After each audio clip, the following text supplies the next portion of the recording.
ये हौलनाक और नाकाबिले फरामोश वाकया हमें क्वेटा से कामरान साहब ने भेजा है। कामरान पेशे के एतबार से एक ट्रक ड्राइवर हैं और अपनी जिंदगी का बेशतर हिस्सा पाकिस्तान की तवील शाहराहों पर सफर करते हुए गुजार चुके हैं। उनका कहना है कि सड़कों पर गुजरने वाली हर रात एक जैसी नहीं होती। कुछ रातें अपने साथ ऐसे राज और खौफ लेकर आती हैं जिन्हें भुलाना नामुमकिन हो जाता है। आइए ये लर्जा खेज दास्तान उन्हीं की ज़बानी सुनते हैं। मेरा नाम कामरान है और पिछले 15 बरस से मेरी जिंदगी का महवर यही भारी भरकम ट्रक और पाकिस्तान की लंबी सुनसान शाहराहें हैं। बज़ाहिर ये काम बड़ा सादा लगता है, एक शहर से सामान उठाओ और दूसरे शहर पहुंचा दो, लेकिन इस सादगी के पीछे जो मशक्कत, तन्हाई और कभी कभार नाकाबिले यकीन हद तक खौफनाक तजुर्बात पोशीदा हैं, उनका अंदाज़ा सिर्फ वही लगा सकता है जो इस जिंदगी को जीता है। हम ट्रक ड्राइवरों की दुनिया ही अलग होती है। हमारी महफिलों में कामयाबियों के किस्सों से ज्यादा अनदेखी मखलूकात, वीरान सड़कों पर पेश आने वाले पुरअसरार वाकयात और उन रातों का जिक्र होता है जिनमें खौफ ने हमारे दिलों पर दस्तक दी हो। आम लोग हमारी बातों को वहम या थकावट का नतीजा समझकर हंस देते हैं, इसीलिए हम अक्सर खामोश रहते हैं। लेकिन आज मैं वो कहानी सुनाने जा रहा हूं जो एक बोझ बनकर मेरे सीने पर दबी हुई है। एक ऐसा वाकया जिसने मेरे अंदर के डर को हमेशा के लिए जिंदा कर दिया है। ये चंद साल पुरानी बात है। मैं अपने एक जिगरी दोस्त जुनैद के साथ एक लंबे सफर पर रवाना हुआ था। जुनैद मेरा कलीग होने के साथ साथ छोटे भाइयों जैसा था। हम दोनों एक बड़ा कंटेनर लेकर कराची से क्वेटा जा रहे थे और रास्ता बलोचिस्तान के दुश्वार गुजार और पहाड़ी इलाकों से होकर गुजरता था। ये वो रास्ते हैं जहां दिन की रोशनी में भी एक अजीब सी वहशत तारी रहती है और रात के वक्त तो ये वहशत कई गुना बढ़ जाती है। रात का कोई 1 बज रहा था। हम ज़ियारत के करीब उस शाहराह पर थे जो अपनी खूबसूरती के साथ साथ अपनी वीरानी के लिए भी मशहूर है। यहाँ दूर दूर तक किसी आबादी का नामो निशान नहीं था। सड़क बिल्कुल सीधी थी, जैसे किसी ने स्याह चाकर पर एक सफेद लकीर खींच दी हो, लेकिन उसके दोनों तरफ सनोबर यानी चीड़ के इतने ऊंचे और घने दरख्त थे कि यूं महसूस होता था जैसे हम किसी गहरी तारीख सुरंग में सफर कर रहे हों। दरख्तों की शाखें ऊपर आसमान की तरफ आपस में यूं मिली हुई थीं कि चांद की रोशनी भी बमुश्किल जमीन तक पहुंच पा रही थी। इस माहौल में सिर्फ हमारी गाड़ी की हेडलाइट्स ही रोशनी का वाहिद जरिया थीं। मैं ड्राइविंग सीट पर था और जुनैद मेरे साथ वाली सीट पर ऊँग रहा था। सफर की तवालत और रात की खामोशी ने माहौल को बोझिल बना दिया था। मैंने हल्की आवाज में पुराने गानों की एक सीडी लगा रखी थी ताकि खुद को बेदार रख सकूं। सब कुछ मामूल के मुताबिक था कि अचानक मेरे ट्रक ने एक जोरदार झटका खाया और इंजन से एक ऐसी अजीबोगरीब खड़खड़ाती हुई आवाज आने लगी जैसे उसके अंदर कोई चीज टूट गई हो। मैंने एक लम्हे के लिए सोचा कि शायद कोई मामूली मसला हो, लेकिन अगले ही पल इंजन की आवाज बुलंद होती गई और फिर एकदम खामोश हो गई। ट्रक की रफ्तार आहिस्ता आहिस्ता कम होने लगी और वो बेजान होकर रुकने लगा। मैंने पूरी कोशिश की कि गाड़ी किसी तरह चलती रहे, लेकिन इंजन मुकम्मल तौर पर जवाब दे चुका था। मुझे मजबूरन ट्रक को सड़क के किनारे खड़ा करना पड़ा। मैंने ट्रक की हैजर्ड लाइट्स यानी चारों इंडिकेटर ऑन कर दी, जिनकी नारंगी रोशनी उस तारीक माहौल में वक्फे वक्फे से जल बुझ रही थी। हम दोनों कुछ देर खामोशी से बैठे रहे। इस गहरी खामोशी को सिर्फ ट्रक के जलते बुझते इंडिकेटर्स की धीमी टिक टिक टिक की आवाज तोड़ रही थी। इस वीराने में रात के इस पहर किसी दूसरी गाड़ी का मिलना किसी मोजज़े से कम नहीं था। मैंने अपना मोबाइल फोन चेक किया तो वो बंद हो चुका था। शायद चार्जिंग खत्म हो गई थी। जुनैद के पास जो पुराना सा मोबाइल था उस पर सिग्नल का नामो निशान तक नहीं था। हम मुकम्मल तौर पर बेबस होकर इस अनजान जगह पर फंस चुके थे। जुनैद ने परेशानी के आलम में मेरी तरफ देखा और पूछा, कामरान भाई, अब क्या करेंगे? उसकी आवाज में खौफ और बेयकीनी साफ झलक रही थी। मैंने कंधे उचकाते हुए कहा, मुझे नहीं मालूम जुनैद, क्या तुम्हें इंजन के बारे में कुछ पता है? मैं जानता था कि उसका जवाब नफी में होगा और मुझे यह भी अंदाजा हो रहा था कि हम यहां तवील अरसे के लिए फंस चुके हैं। जुनैद ने मासूमियत से जवाब दिया, भाई मुझे तो बस ये पता है कि टैंक में डीजल कैसे डलवाते हैं। मैंने एक गहरी सांस ली और कहा, चलो ये भी बड़ी बात है। मैं बाहर निकलकर देखता हूं, शायद कोई छोटी मोटी खराबी हो जो मैं ठीक कर सकूं। जैसे ही मैंने ट्रक का दरवाजा खोला और बाहर कदम रखा, एक ऐसी पुरअसरार और गहरी खामोशी ने मेरा इस्तकबाल किया जो मैंने पहले कभी महसूस नहीं की थी। ये वो खामोशी नहीं थी जो पुरसुकून होती है, बल्कि ये एक बोझल, दम घुटने वाली खामोशी थी, जैसे हम किसी ऐसी जगह आ गए हों जहां आवाज सफर ही नहीं कर सकती। आसमान साफ था और तारों से भरा हुआ था, जो बहुत खूबसूरत लग रहा था। लेकिन सड़क के दोनों तरफ खड़े वो ऊंचे ऊंचे दरख्त किसी देव कामत साए की तरह खौफनाक मंजर पेश कर रहे थे। वो दरख्त ऊपर की तरफ ऐसे फैले हुए थे जैसे काले नुकीले हाथ आसमान की बुलंदियों को छूने की नाकाम कोशिश कर रहे हों। मुझे ऐसा महसूस हो रहा था जैसे वो दरख्त अपने अंदर कोई गहरा राज छुपाए हुए हैं। दरख्तों की पहली कतार के पीछे एक ऐसी स्याही थी जिसे देखकर मेरे बदन में खौफ की एक सर्द लहर दौड़ गई। मैंने ज्यादा देर उस अंधेरे में देखने की हिम्मत नहीं की, क्योंकि मेरा जहन अजीबोगरीब वसवसों से भरने लगा था। हर साया ऐसा लगता था जैसे उसमें कोई चेहरा छुपा हो या कोई चीज हरकत कर रही हो। वहां न किसी जानवर की आवाज थी और न ही किसी कीड़े मकोड़े की भिनभिनाहट। बस मेरी सांसों की आवाज थी और ट्रक के इंडिकेटर की दबी दबी आवाज टिक टिक टिक सुनाई दे रही थी। मैंने ट्रक का बोनट खोला और बस इंजन को घोरने लगा, जैसे मेरे देखने से वो खुद ब खुद किसी जादुई तौर पर ठीक हो जाएगा। इंजन की वो तमाम तारे और पुर्जे मेरे लिए बिल्कुल अजनबी थे। उस वक्त मुझे शिद्दत से अफसोस हुआ कि काश मैंने अपने वालिद के साथ गैराज में थोड़ा वक्त गुजारा होता और गाड़ियों का काम सीखा होता। इंजन से धुआं नहीं निकल रहा था, जिसे मैंने एक अच्छा शगुन समझा। मैं इंजन को देख ही रहा था कि सड़क की दूसरी तरफ दरख्तों के झुंड में से किसी चीज के हिलने की आवाज आई। ये खुश्क पत्तों के चरमराने की आवाज थी, जैसे कोई एहतियात से कदम रख रहा हो। मैंने अपनी पूरी तवज्जो उस तरफ लगाई और अंधेरे में कुछ देखने की कोशिश की। मुझे वहां कुछ नजर तो नहीं आया, लेकिन उस गहरी खामोशी में वो आवाज बहुत वाज़ेह थी। मेरा दिल धड़कने लगा। मुझे ऐसा लगने लगा जैसे कोई मुझे वहां से मुसलसल देख रहा है। वो बेचैनी और घबराहट का एहसास ऐसा था जैसे कोई आपके बिल्कुल पीछे आकर खड़ा हो गया हो। अंधेरे का खौफ मुझ पर गालिब आने लगा और मैं फौरन बोनट बंद करके ट्रक के अंदर वापस आ गया। जुनैद ने बेताबी से पूछा, हाँ क्या बना, कुछ समझ आया? मैंने अपने जिस्म पर तारी कपकपी को छुपाने की नाकाम कोशिश करते हुए जवाब दिया, मुझे नहीं पता कि इंजन में क्या खराबी है, लेकिन बाहर का माहौल बहुत ज्यादा डरावना है। जुनैद मेरी हालत देखकर मुस्कुराया और बोला, कामरान भाई आप तो डरपोक निकले, एक आवाज से ही डर गए। मुझे उसके तंज पर गुस्सा आ गया और मैंने चिढ़कर कहा, अच्छा तो तुम बड़े बहादुर हो, खुद बाहर जाकर क्यों नहीं देखते? सच्ची बात तो ये थी कि मैं अब दोबारा उस अंधेरे में अकेला कदम रखने की हिम्मत नहीं कर सकता था। जुनैद ने हिम्मत दिखाई और कहा, ठीक है मैं देखता हूं। मैंने तंज किया, जाओ फिर देखो क्या है। वो थोड़ी देर हिचकिचाया, फिर बोला, लेकिन मुझे गाड़ियों के बारे में कुछ पता तो है नहीं। मैं हंसते हुए बोला, डरपोक। वो शायद मेरी बात से चिढ़ गया और गुस्से में ट्रक से बाहर निकला और बोनेट के सामने जाकर इंजन को देखने लगा। मैं अपने मोबाइल को दोबारा ऑन करने की कोशिश करने लगा कि शायद कहीं से थोड़ी पावर मिल जाए और सिग्नल आ जाए, लेकिन बेसूद। चंद मिनट गुजरे थे कि मैंने देखा जुनैद आहिस्ता आहिस्ता सड़क के बीच में जा रहा था और सड़क की दूसरी तरफ के दरख्तों में झांकने की कोशिश कर रहा था, जैसे उसे वहां कुछ नजर आया हो। मैंने ट्रक की खिड़की का शीशा नीचे किया और पूछा, जुनैद वहां क्या कर रहे हो, वापस आ जाओ। उसने मुड़कर देखे बगैर धीमी आवाज में जवाब दिया, कामरान भाई मुझे लगता है मैंने वहां कुछ देखा है। मैंने घबराकर पूछा, क्या वहां क्या है? उसने दबी आवाज में कहा, पता नहीं भाई, लेकिन मुझे यहां से कुछ सरगोशियों जैसी आवाजें आ रही हैं। ये सुनते ही मेरे रोंगटे दोबारा खड़े हो गए। मैंने कांपती आवाज में पूछा, सरगोशियां? कैसी सरगोशियां? मजाक मत करो। मुझे उम्मीद थी कि वो मजाक कर रहा है, लेकिन जब वो पलटा तो उसके चेहरे के तासुरात बता रहे कि वो बिल्कुल सच कह रहा था। उसका चेहरा खौफ से जर्द पड़ चुका था। वो करीब आकर बोला, हाँ कामरान भाई, पहले मुझे लगा मेरा वहम है, लेकिन फिर मुझे वो आवाजें बिल्कुल साफ सुनाई दी, जैसे बहुत से लोग आपस में धीमे लहजे में बात कर रहे हों। मैंने पूछा, क्या अब तुम्हें वहां कुछ नजर आ रहा है? उसने नफी में सर हिलाते हुए जवाब दिया, अब तो नहीं, लेकिन मुझे ऐसा लगा जैसे दरख्तों के पीछे कोई चीज हरकत कर रही है। कामरान भाई मुझे बहुत डर लग रहा है, मैं अंदर आ रहा हूं। हमने ट्रक के दरवाजे अंदर से अच्छी तरह लॉक कर लिए और खामोशी से बैठकर अपनी सूरत हाल पर गौर करने लगे।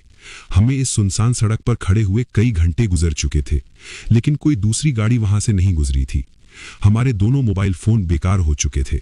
हम बस इस उम्मीद में बैठे थे कि शायद कोई पुलिस की गश्ती गाड़ी या कोई दूसरा ट्रक आ जाए और हमारी मदद कर सके। मैंने हैजर्ड लाइट्स ऑन रखी थी ताकि कोई दूर से हमें देख सके। वक्त गुजारने के लिए हमने ट्रक का रेडियो ऑन किया और एक पुरानी सी सीडी लगा दी जिसमें किशोर कुमार के गाने थे। मौसीकी की मधुर आवाज ने माहौल की वहशत को किसी हद तक कम कर दिया था। मैंने एक बार फिर हिम्मत करके ट्रक स्टार्ट करने की कोशिश की, लेकिन वही क्लिक की आवाज आई और इंजन खामोश रहा। मेरी बैटरी ठीक थी क्योंकि लाइट्स भी जल रही थी और रेडियो भी चल रहा था। मसला इंजन के अंदर था। हम इस ट्रक के केबिन में कैद थे और बाहर वो ऊंचे पुरअसरार दरख्त और उनसे आती हुई सरगोशियां हमारा घेराव किए हुए थीं। कभी कभी हमें ऐसा लगता जैसे कोई साया तेजी से ट्रक के पास से गुजरा है, लेकिन हम यकीन से कुछ नहीं कह सकते थे क्योंकि ये सिर्फ एक लम्हे का गुमान होता था। फिर अचानक जो हुआ उसने हमें सकते में डाल दिया। सीडी जो बिल्कुल ठीक चल रही थी उसमें अचानक शोर यानी स्टैटिक आने लगा। गाने की आवाज बंद हो गई और स्पीकरों में से वही हल्की हल्की सरगोशियां आने लगी जो जुनैद ने बाहर सुनी थी। हम दोनों बिल्कुल खामोश होकर रेडियो को घूरने लगे और ये समझने की कोशिश करने लगे कि वो आवाजें क्या कह रही हैं। वो बहुत से लोगों के आपस में बात करने की आवाजें थीं, जैसे कोई मेला लगा हो, लेकिन अल्फाज समझ नहीं आ रहे थे। फिर उन तमाम आवाजों के दरमियान से हम सिर्फ एक लफ्ज वाज़ेह तौर पर समझ सके और वो लफ्ज था गाड़ी। ये सुनते ही हमारे जिस्म बर्फ की तरह ठंडे हो गए और दिल हलक में आ गया। चंद लम्हों तक वो पुरअसरार सरगोशियां आती रहीं और फिर अचानक शोर खत्म हुआ और सीडी दोबारा उसी जगह से चलने लगी जहां रुकी थी। हमने फौरन रेडियो बंद कर दिया और फटी फटी आंखों से एक दूसरे को देखने लगे। खौफ हमारे चेहरों पर वाज़ेह था। मैंने बमुश्किल अपनी आवाज निकाली और कहा, ये बहुत डरावना था। जुनैद बिल्कुल खामोश बैठा अपने कांपते हुए हाथों को देख रहा था। उसका चेहरा परेशानी और खौफ से लटका हुआ था। उसने काफी देर बाद सर उठाया और मेरी तरफ देखकर कहा, कामरान भाई, मुझे अपनी फूफी की एक कहानी याद आ रही है। जुनैद की आवाज में एक अजीब सी कपकपाहट थी, जैसे वो कुछ ऐसा याद कर रहा हो जिसे वो भुलाना चाहता हो। उसका चेहरा डर के मारे बिल्कुल सफेद पड़ चुका था, जैसे उसके जिस्म से सारा खून निचोड़ लिया गया हो। वो बहुत परेशान लग रहा था, लेकिन उसने अपनी बात जारी रखी। कामरान भाई, मेरी फुफ्फी सफिया बताती थी कि जिन जंगलात में वो बचपन में रहती थी वो यहीं ज़ियारत के आसपास का इलाका था। वो कहती थी कि इन जंगलों में ऐसी रूहें और मखलूकात बसती हैं जो इंसानों को अपनी तरफ खींचती हैं। कभी वो बहुत आहिस्ता से सरगोशियों और वहम के जरिए धोखा देती हैं और कभी अगर उन्हें अपना शिकार चाहिए हो तो बहुत तशद्दुद पर उतर आती हैं। वो कहती थी कि उन्हें कभी ये समझ नहीं आया कि वो रूहें जंगल में कितनी गहराई में रहती हैं, लेकिन बलूचिस्तान की ये घने पुराने जंगल रात के वक्त बिल्कुल भी खेलने की जगह नहीं है। जुनैद ने एक लंबी सांस ली। मैंने हमेशा उनकी बातों को बच्चों वाली डरावनी कहानियां समझा, मजाक में उड़ा देता था, लेकिन अब मुझे लग रहा है कि वो बिल्कुल सच कह रही थी। मेरा दिल पहले ही खौफ से जोरों से धड़क रहा था और जुनैद की बातें इस खौफ को मजीद बढ़ा रही थी। मेरे कानों में वही रेडियो वाली सरगोशियां गूंज रही थी। मैंने डरते हुए पूछा, कैसी कहानियां जुनैद? क्या हुआ था तुम्हारी फुफ्फी के साथ? मेरे जहन से ये ख्याल निकल ही नहीं रहा था कि कोई उस तारीकी में छुपकर हमें मुसलसल देख रहा है। जुनैद ने सर झटक कर कहा, कामरान भाई, इस वक्त वो सब कुछ मेरे दिमाग में गर्दिश कर रहा है। काश मैं इस वक्त उन बातों के बारे में ना सोच रहा होता। लेकिन आपने भी वो सरगोशियां सुनी है ना? उसने अपनी कहानी शुरू की। मेरी फुफ्फी बताती थी कि जब वो छोटी थी तो वो और उनकी 5 बहनें एक ही बड़े कमरे में सोती थीं। उनका घर जंगल के बिल्कुल किनारे पर था। अक्सर रात के वक्त उन्हें अपने कमरे की खिड़की के बाहर से बच्चों के आपस में फुसफुसाने, पिसर पिसर करने की आवाजें आती थीं। कभी कभी किसी छोटे बच्चे के रोने की आवाज भी आती थी। उन्होंने कई बार अपने वालिद यानी मेरे दादा को बताया, लेकिन उन्होंने कभी कुछ नहीं सुना और हमेशा उनकी बातों को बच्चियों का वहम समझकर टाल दिया। जुनैद ने एक गहरी सांस ली और ट्रक की खिड़की से बाहर फैले अंधेरे में झांकते हुए कहा, लेकिन एक रात सफिया फुफ्फी की आंख खुली तो उन्हें खिड़की के शीशे पर किसी चीज के रगड़ने की आवाज आई। बिल्कुल वैसी आवाज जैसे कोई गीली चीज शीशे पर फेरी जा रही हो। उन्होंने अपनी बराबर सोई हुई बहन आसमा को जगाया और दोनों खौफजदा होकर खामोशी से बैठकर सुनने लगी। खिड़की पर गहरा अंधेरा था, इसलिए कुछ नजर नहीं आ रहा था, लेकिन आवाज बिल्कुल वैसी थी जैसे पानी से भरे बाथटब में कोई अपने पांव रगड़ रहा हो। सफिया फुप्पी हिम्मत करके उठी और खिड़की के पास गईं। जैसे ही वो करीब पहुंची तो उन्हें बच्चों के रोने की दबी दबी आवाजें सुनाई देने लगीं। वो बताती हैं कि जब वो खिड़की के पास खड़ी थीं तो उन्हें अचानक ऐसा महसूस हुआ जैसे वो हवा में तैर रही हों, उनका जिस्म हल्का हो गया हो और जमीन से ताल्लुक टूट गया हो। उन्हें किसी अजीब अनजान जबान में सरगोशी सुनाई दी और फिर वो बेहोश हो गईं। मैंने घबराकर पूछा, फिर क्या हुआ? जुनैद ने कहा, मेरी दूसरी फुप्पी आसमा जो बिस्तर से ये सब देख रही थी, वो बताती हैं कि सफिया खिड़की के पास बेहिसो हरकत खड़ी थी जब अचानक एक लंबा स्याह और मजबूत हाथ शीशे के बाहर नमूदार हुआ और उसने शीशे पर जमी धुंध को साफ कर दिया। उस हाथ की उंगलियां गैर मामूली तौर पर लंबी और नोकीली थीं। ये मंजर देखकर आसमा फुप्पी डर के मारे चीखने लगी और भागकर मेरे दादा के कमरे में गई। वो चीख रही थी कि अब्बा जी जल्दी करें, कोई बला सफिया को लेकर जा रही है।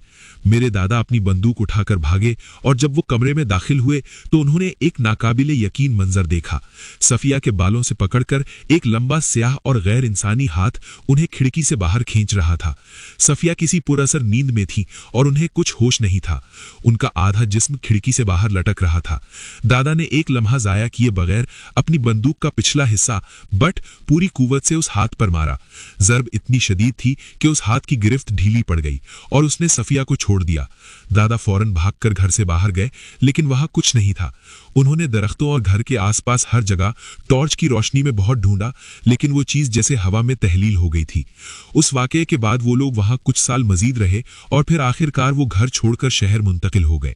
लेकिन मेरी सफिया फुप्पी हमेशा कहती थी कि दरख्तों में जो कुछ भी है उससे बचकर रहना, क्योंकि वो तुम्हें किसी भी तरह अंदर खींच सकते हैं। मैंने गुस्से और डर के मिले जुले जज्बात में कहा, यार जुनेद, तुमने ये कहानी सुनाने के लिए यही वक्त चुना था। हम यहाँ जंगल के बीच में फंसे हुए हैं और तुम ऐसी बातें कर रहे हो। खुदा का खौफ करो। जुनैद ने बेबसी से जवाब दिया, कामरान भाई, मैं खुद बहुत डरा हुआ हूं, लेकिन हमने वो सरगोशियां सुनी हैं। बेहतर है कि हम खबरदार रहें, बजाय इसके कि हमें पता ही ना हो कि बाहर क्या है। हमने बहुत सी डरावनी फिल्में देखी हैं, लेकिन ये सब तो असली लग रहा है। मैंने कहा, बस भाई, मैं सिर्फ अब घर जाना चाहता हूं। अभी मैंने ये जुमला पूरा ही किया था कि खौफ से मेरा जिस्म पत्थर का हो गया। मैंने जुनैद के पीछे वाली खिड़की से बाहर देखा तो मुझे कोई चीज जमीन पर रेंगती हुई हमारी गाड़ी की तरफ आती नजर आई। वो चीज अंधेरे में वाज़ेह नहीं थी, लेकिन उसकी हरकत बहुत अजीब थी। मेरा मुंह खुला का खुला रह गया और मुझसे हिला भी नहीं गया। जुनैद ने मेरी आंखों में शदीद खौफ देखकर परेशानी से पूछा, क्या हुआ? आपने क्या देखा है? मैंने कपकपाते लहजे में कहा, मुझे नहीं मालूम जुनैद, लेकिन कोई चीज चार पांवों पर जानवरों की तरह रेंगती हुई हमारी गाड़ी की तरफ आ रही है। वो अभी बाहर ही है, मैंने उसे देखा है। हम दोनों बिल्कुल साकित हो गए। खामोशी इतनी गहरी थी कि मुझे अपने दिल की धड़कन साफ सुनाई दे रही थी। हम दम साधे बैठे थे कि कब वो चीज हमारे ट्रक तक पहुंचेगी। चंद लम्हे गुजर गए, लेकिन कुछ नहीं हुआ। फिर हमने सड़क की दूसरी तरफ दरख्तों के उसी झुंड में कुछ हरकत देखी जहां से पहले आवाजें आई थी। हम दोनों ड्राइवर साइड वाली खिड़की से बाहर झांकने लगे। मैंने दबी आवाज में पूछा, तुम्हें वो नजर आया? जुनैद ने फौरन अपना मोबाइल निकाला, जिसकी बैटरी कम थी, और उसकी फ्लैशलाइट ऑन की। जैसे ही रोशनी की तेज लकीर दरख्तों पर पड़ी, हमारी सांसें हलक में अटक गईं। दरख्तों के अंदर सड़क से तकरीबन 10 फुट की दूरी पर कोई शख्स खड़ा था, लेकिन उसकी पीठ हमारी तरफ थी। वो बिल्कुल साकित, बेहिसो हरकत खड़ा था, जैसे कोई मुजस्समा हो। वो लंबा और दुबला पतला था। हम डर के मारे एक दूसरे को देखने लगे। ये कौन हो सकता था रात के इस पहर, इस वीराने में? अभी हम इस मंजर के खौफ से निकले भी नहीं थे कि हमारी गाड़ी की पिछली खिड़की पर किसी चीज के रगड़ने की वही आवाज आई जिसका जिक्र जुनैद ने अपनी फूफी की कहानी में किया था। खर्र। हम दोनों ने एक साथ चीख मारी और मुड़कर देखा। पिछले शीशे पर, जो रात की नमी से धुंधला हो चुका था, एक बड़े गैर इंसानी हाथ का निशान बना हुआ था, जैसे किसी ने शीशे पर अपना गीला हाथ फेरकर निशान छोड़ा हो। वो निशान अंदर से नहीं, बाहर से था। जब हमने खौफजदा होकर वापस दरख्तों की तरफ देखा तो वो शख्स वहां से गायब हो चुका था। अब हमारा सब्र और हिम्मत दोनों जवाब दे चुके थे। हमारी सांसें उखड़ रही थीं और दिल डूब रहा था। हमें समझ नहीं आ रहा था कि ये क्या हो रहा है, ये कोई ख्वाब था या हकीकत। फिर हमने ट्रक के पिछले दरवाजे के हैंडल के हिलने की आवाज सुनी, खट खट खट, जैसे कोई बाहर से अंदर दाखिल होने की कोशिश कर रहा हो। दरवाजे अंदर से लॉक थे, लेकिन यह सोचकर ही हमारी जान निकल रही थी कि वो मखलूक हमारे इतने करीब है। फिर अचानक पूरा ट्रक एक तरफ से दूसरी तरफ बुरी तरह झूलने लगा, जैसे कोई बहुत भारी और ताकतवर चीज उसे पूरी कुव्वत से हिला रही हो। ट्रक के टायरों से चरचराहट की आवाजें आ रही थीं और हमारा सामान केबिन के अंदर इधर उधर गिर रहा था। मैंने सोचा कि वो चीज जरूर ट्रक के पिछले हिस्से यानी कंटेनर के ऊपर चढ़ गई है। हम दोनों ने हिम्मत करके पिछली खिड़की से दोबारा झांक कर देखा। उस हाथ के निशान के पीछे से हमें एक सियाह साया नजर आया, जो ट्रक के कंटेनर के ऊपर से हमें घूर रहा था। उसकी सिर्फ 2 चमकती हुई आंखें नजर आ रही थीं। उसने आहिस्ता से अपना सर नीचे किया और हमारी नजर से ओझल हो गया। खौफ से मेरी हालत गैर हो रही थी। मैंने अपनी खिड़की से बाहर देखा तो वही चीज, जो भी वो थी, इंसानों की तरह नहीं बल्कि किसी मकड़ी या जानवर की तरह इंतहाई तेजी से सड़क पर रेंगती हुई दरख्तों में वापस गायब हो गई। उसकी रफ्तार नाकाबिले यकीन थी। हम कुछ देर तक दहशत और सकते के आलम में वहीं बैठे रहे। हर आवाज, हर साया हमें अपनी मौत की तरह महसूस हो रहा था। हम बस दुआ कर रहे थे कि किसी तरह सुबह हो जाए या कोई मदद आ पहुंचे। और फिर अल्लाह का करम हुआ। हमें दूर से एक गाड़ी की हेडलाइट्स नजर आईं। दूर से आती हुई वो रोशनियां हमारे लिए उम्मीद की किरण थीं।